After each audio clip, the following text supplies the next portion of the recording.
మీ బంగారం తాకట్టులో ఉందా? విడిపించుకోలేక ఇబ్బందులు పడుతున్నారా? అయితే మీ బంగారాన్ని వెంటనే విడిపించి కొంటాం. గణేష్ గోల్డ్. మీరు సంప్రదించాల్సిన ఫోన్ నంబర్లు 9160-266-916, 8712619507. మలక్పేట్లోని శాలివాహన నగర్లో కాల్పుల కలకలం సృష్టించాయి. శాలివాహన నగర్ పార్క్ లో వాకింగ్ కి వెళ్లిన వారిపై కాల్పులకు తెగబడ్డారు దుండగులు. చందు నాయక్ అనే వ్యక్తిపై కాల్పులు జరిపారు గుర్తు తెలియని వ్యక్తులు. అతను స్పాట్లోనే చనిపోయాడు. మృతుడు నాగర్ కర్నూలు జిల్లా అచ్చంపేట వాసి. కాల్పులకు కారణం భూ వివాదం అని అనుమానం వ్యక్తం చేస్తున్నారు పోలీసులు. వాకర్స్ పై కాల్పులు జరపడంతో ప్రాణభయంతో పరుగులు తీశారు పార్కులోని వారు. దుండగులు కాల్పులతో స్థానికులు ఉలిక్కిపడ్డారు. ఈ ఘటన సమాచారం అందుకున్న పోలీసులు వెంటనే అక్కడికి చేరుకుని విచారణ చేపట్టారు. ఈ ఘటనకు సంబంధించి పూర్తి వివరాలు ఇంకా తెలియాల్సి ఉంది.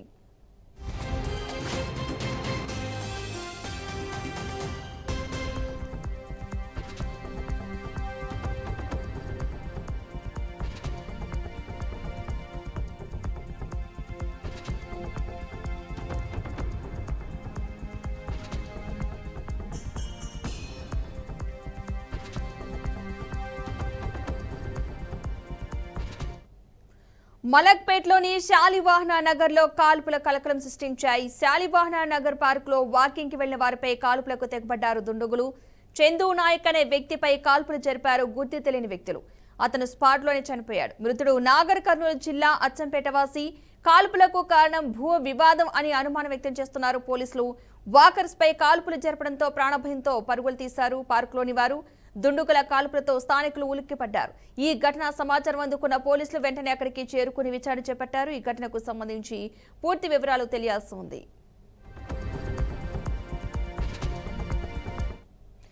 ఈ ఘటనకు సంబంధించిన పూర్తి సమాచారాన్ని మా అవుట్పుట్ ఎడిటర్ వెంకట్ మరింత సమాచారం అయితే అందిస్తారు. వెంకట్ చెప్పండి. మలక్పేట్ వాకర్స్ పార్క్ ఒకసారిగా ఈ ఉదయం కాల్పుల కలకలంతో మారుమోగింది. ఒకటి కాదు రెండు కాదు ఆల్మోస్ట్ 6 రౌండ్లు కాల్పులు జరపడం జరిగింది. గుర్తులేని వ్యక్తులు ఒకరు వచ్చారా, కొంతమంది వచ్చారా, 2-3 వచ్చారా అంటే ఎగ్జాక్ట్ ఫిగర్ కూడా తెలియని పరిస్థితి కనిపిస్తుంది. బట్ మృతుడు మాత్రం నాగర్ కర్నూలు జిల్లా అచ్చంపేట చెందినటువంటి సిపిఐ నేత వామపక్ష నేత చందు నాయక్ గుర్తించారు.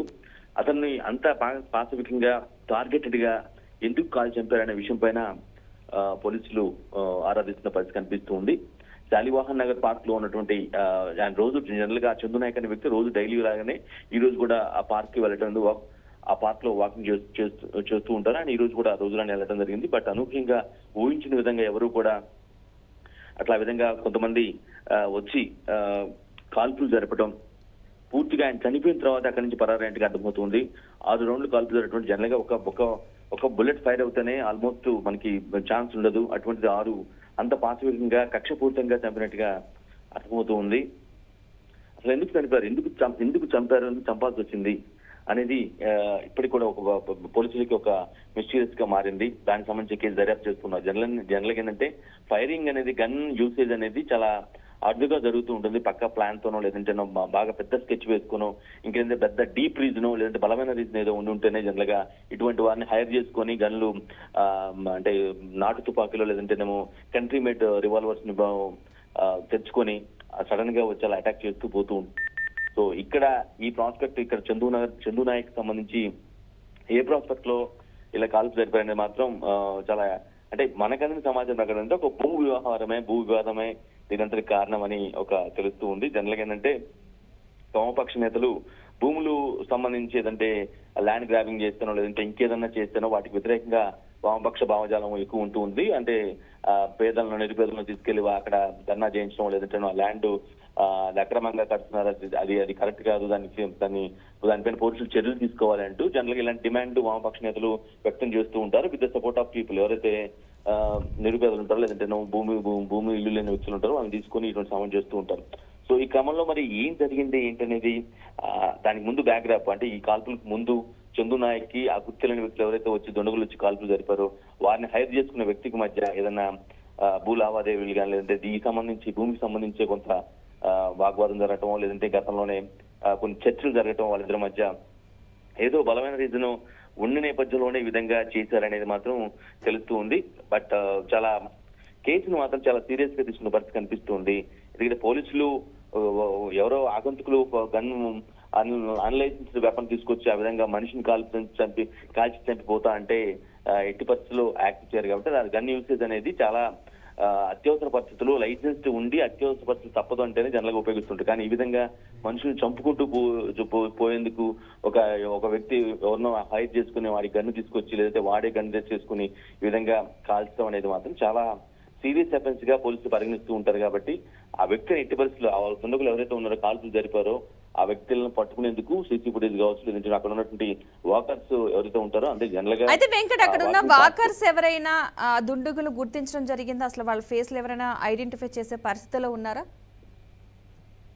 జనరల్ గా పార్క్ కాబట్టి అది పబ్లిక్ పార్క్ కాబట్టి పొద్దున పూట ఉదయం పూట అందరూ కూడా వర్కర్స్ ఏజ్డ్ పర్సన్స్ లేదంటే యూత్ అయినా సరే ఫిట్నెస్ కోసం అట్లా ఆ పార్క్ వస్తూ ఉంటారు, చూస్తూ ఉంటారు. కానీ ఆల్ ఆఫ్ ది సడన్ ఈ విధంగా రోజు ఉండే నార్మల్ గా ఉండే ఒక సినారియో ఒక్కసారిగా ఫైరింగ్ అవటం ఈ విధంగా ఒక వ్యక్తిని కాల్చి చంపడం అనేది ఒక భయాందోళన అయితే ఎక్కువ ఉంది. అక్కడ ఉన్నటువంటి పార్క్ లో ఉన్నటువంటి వ్యక్తులు కూడా పెద్ద పెద్ద సౌండ్స్ కావచ్చు, లేదంటే రక్తం మడులో ఉన్నటువంటి ఆ వ్యక్తిని చూసి భయంతో ఉనికిపోయిన పరిస్థితి కనిపిస్తుంది. అఫ్ కోర్స్ మీరు అన్నట్టుగానే అక్కడ ఉన్న వ్యక్తులు వారిని చూసారా లేదా అనేది కూడా ఇప్పుడు సంబంధించి ప్రస్తుతం దర్యాప్తు అయితే కొనసాగుతుంది. ఎందుకంటే ఆ సమయంలో ఎవరెవరు అక్కడ ఉన్నారు, ఏంటి పార్క్ లో ఉన్నారు, ప్రతి ఒక్కరి స్టేట్మెంట్ కూడా తీసుకునే అవకాశం కనిపిస్తూ ఉంటుంది. ఎందుకంటే అది ఫైరింగ్ సంబంధించి ఒక గన్ యూజ్ చేసిన విషయం ఒక మర్డర్ కాబట్టి ఖచ్చితంగా అన్ని పూర్తి వివరాలు తెలుసుకొని 1 by 1 ప్రతి ఒక్కరి స్టేట్మెంట్ తీసుకున్న తర్వాత ఒక నిర్ధారణకు వచ్చే అవకాశం కనిపిస్తుంది. మరి మాస్క్ పెట్టుకుని కాల్చారా లేదంటేనేమో ఓపెన్ గా వచ్చి కాల్ చంపారా అనేది మాత్రం మనకి ఇంకా వాళ్ళు పోలీసులు నిర్ధారించాల్సిన అవసరం ఉంటుంది. దీనిపైన అఫీషియల్ ప్రకటన ఖచ్చితంగా అయితే కొంత అప్పట్లో ఒక ఇనిషియల్ ఇన్వెస్టిగేషన్ తర్వాత ఒక ప్రైమరీ రిపోర్ట్ కు సంబంధించి కొంత వివరం చెప్పే అవకాశం అయితే కనిపిస్తూ ఉంది. బట్ చందు నాయక్ మృతితో ఆ కుటుంబం మొత్తం మోగపోయింది. రోజు తమతో ఉండే వ్యక్తి తమతో పాటు ఈవెన్ వాకర్స్ కూడా రోజు పరిచయం ఉండవచ్చు. ఎందుకంటే రెగ్యులర్ గా ఒక మనిషి పార్క్ వచ్చి కలుస్తూ ఉంటే ఆ ఎదురవుతున్న కొంతమంది వ్యక్తులు, రోజు చూసే వ్యక్తులు, ముఖపరిచయం లేకపోయినప్పుడు కూడా రోజు చూస్తున్న వ్యక్తి ఇట్లా సడన్ గా ఈ విధంగా ఒక వ్యక్తి ఎవరో కొంతమంది వచ్చి కాల్చి చంపారే అనే ఒక ప్రాస్పెక్ట్ ఉంటుంది. కాబట్టి సో ఆబ్వియస్ గా కొంత వాళ్ళు కూడా షాక్ అండ్ పరిస్థితి కనిపిస్తుంది. బట్ పోలీసులు మాత్రం అట్ ది ఎర్లియస్ట్ దుండగులు పట్టుకునేందుకు మాత్రం అన్ని ప్రయత్నాలు చేస్తున్నారు. Padma. Right, thank you Venkat.